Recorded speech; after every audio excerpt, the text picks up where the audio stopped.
Hello, dear learners. Welcome to the Study Harbor, where we simplify law in the easiest and most effective way.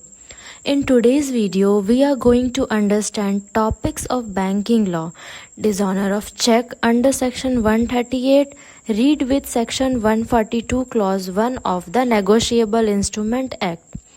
Now let's understand the essential element of Section 138 of the Negotiable Instrument Act. Step 1. Issue of check. Check must be issued for a legally enforceable debt or liability.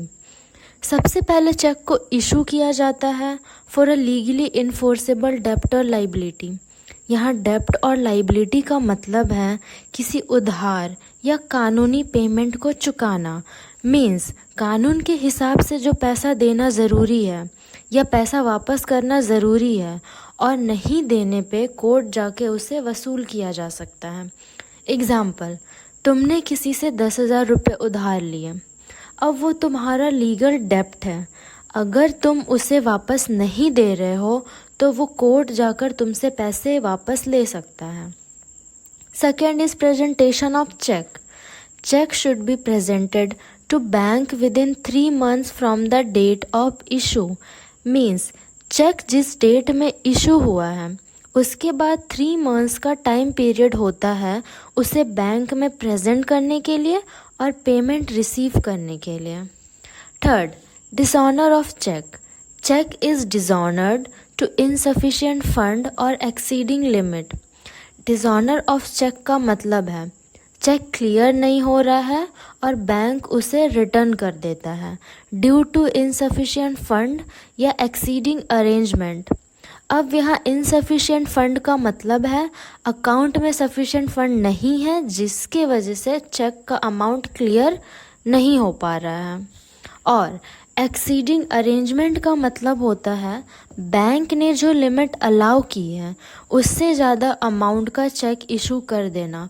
तो इन दो reasons की वजह से check clear नहीं होता है और bank उसे रिटर्न कर देता है.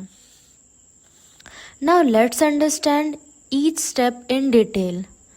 अब इन सारे स्टेप को एक स्टोरी के जैसे समझते हैं. Okay, first issuing of cheque. सबसे पहले चेक को इशू किया जाता है for payment of a legally enforceable डेप्ट और लाइबिलिटी. मतलब किसी उधार या लीगल पेमेंट को चुकाने के लिए चेक दिया जाता है. एग्ज़ाम्पल, ए ने बी से 50,000 रुपये उधार लिए और उस पैसे को वापस करने के लिए ए ने बी को चेक दिया. स्टेप 2, बी ने चेक को बैंक में प्रेजेंट किया within 3 months from the date of issue. Step 3, dishonour of cheque. अगर चेक क्लियर नहीं होता है और बैंक उसे रिटर्न कर देता है ड्यू टू इनसफिशिएंट फंड और एक्सीडिंग अरेंजमेंट तो इसे डिसऑनर ऑफ चेक कहते हैं. मीन्स कि ए के अकाउंट में सफिशिएंट बैलेंस नहीं है इसीलिए चेक बाउंस हो गया. अब चेक बाउंस होने के बाद आता है स्टेप 4, लीगल नोटिस. जैसे ही बी को पता चला कि चेक बाउंस हुआ है तो बी को 30 days के अंदर ए को लीगल नोटिस भेजकर जानकारी देनी है कि चेक बाउंस हो गया है. अब आता है step 5, payment with in 15 days. Notice receive होने के बाद ए को 15 days के अंदर पेमेंट करना होता है. Next step 6, cause of action. अगर ए 15 days के अंदर पेमेंट नहीं करता है तो 16th day पर कॉज ऑफ एक्शन अराइज होगा और जब कॉज ऑफ एक्शन अराइज होगा तो बी स्टेप 7 फॉलो करेगा. Filing of complaint.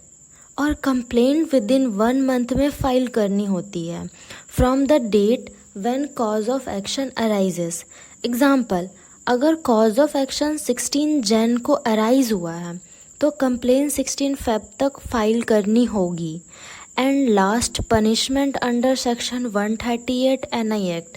फर्स्ट, 2 साल की सज़ा होती है या फिर चेक अमाउंट का डबल फाइन पे करना होता है या फिर ये दोनों.